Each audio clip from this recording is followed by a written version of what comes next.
PowerBoat Television, North America's premier boating show.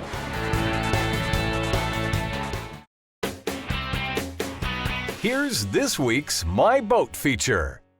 You know, there's no doubt wakeboarding is one of the most popular water sports, and it's because of this there are now many specialized wakeboarding boats. Trading up to a new one, however, can be very pricey. So this week on My Boat, we'll take you through the steps of installing an aftermarket wakeboard tower on this 94 Mastercraft. The tower to be installed was a black MT1 universal wakeboard tower by Monster Towers. As with any project, it's important to familiarize yourself with all parts and hardware for the install, as well as the instruction manual. While unpacking, do a quick inventory of all the parts and hardware included to make sure it's all there. The folks at Monster do a great job of including almost everything you need for the installation of your tower. But there are some extra basic tools required, including a masking tape, tape measure and pencil for marking, drill, silicone sealant, wrenches, and a ratchet. Also not included is a friend to lend a hand for the installation. You'll be saving yourself and your gel coat a lot of stress with a little extra help. The first step of the install is to plan the layout of the tower. Do this by installing the rear legs to the top section of the tower. Once both legs are tightened down, tighten the set screws on the swiveling ends of the top section so the rear legs are at an approximate 30-degree angle. From here, the tower can be lifted up and placed roughly where it would lay folded down. This part differs from each boat and how and where you want your tower to lay.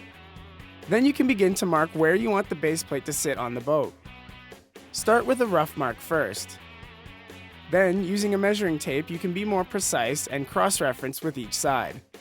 Bring in the base plate and center it up with your original mark. Then you can trace a rough outline around it for taping. To make sure both sides matched, we measured the distance from the base to the rub rail and from the base to another neutral object on the boat, in this case, the front vents. These measurements can then be transferred to the other side of the boat using the same reference points. You can then mark your measurements for taping.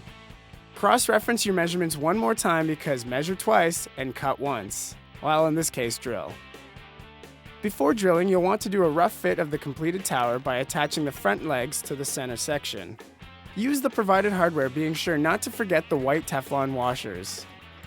By conveniently placing the front legs into cup holders, we are able to lift the tower up to see how it would look in place and check the window clearance. If you're happy with the look, you can then begin drilling. Put the base plate in to mark off the holes for drilling. Double check to make sure you have marked them center. Before drilling, it's recommended to use a punch to mark each hole to prevent the drill from wandering. We just use the drill bit in place of a punch, which works just as well. Then you can begin drilling, first with a pilot hole, then moving to a bigger hole.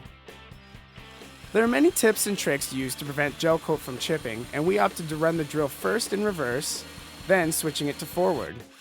Be sure to check behind where you are drilling first to avoid any wires or cables. Once you've drilled both sides, you can then attach the base plates using the rubber padding as well. We opted to include silicone sealant as well for some added protection, but this step is purely optional. From here you can install the aluminum base plate, rubber seal, washers, and nylock nuts. This may not be the most favorable jobs of the install, so we recommend drawing straws. And of course, I got the short straw. When tightening, be careful not to crush the fiberglass. Each boat is different, so watch the rubber pads, and when it begins to depress, you're there. Then it's just a matter of repeating the same steps for the other side. Now you can install the base swivel to each base, and finally, the rear legs can be attached to each of the bases and tightened down. Having two people work on this step of the install can really shorten your time. With the rear legs installed, the tower really starts to take shape, and it's time to begin to install the front base plates. Line up the leg and base plate on a section that is clear, and mark for drilling. From here, you can repeat the same steps for installing both front pads as you did the rear. Following next with the swivel base with quick release. Now you can complete one of the final steps and attach the front legs to their base plate using the quick release knobs. With the legs on, the final step is to square up the tower. You do this by measuring from the top bolt on the top side to the bottom swivel on the adjacent side. Then repeat for the other sides. These measurements should match within 1/4 of an inch from each other. If not, fine-tuning is required. Once all square, you can go around making sure all nuts are tight and secure. The tower must be then locked into place. To do this, you can drill through the pilot hole on the rear leg to the top section. Securing the bolt and tightening down the nylock nut, your tower is locked into place and ready for use. Well, the tower's on the boat, it looks great. You know, this really was a simple task that you and a buddy could do.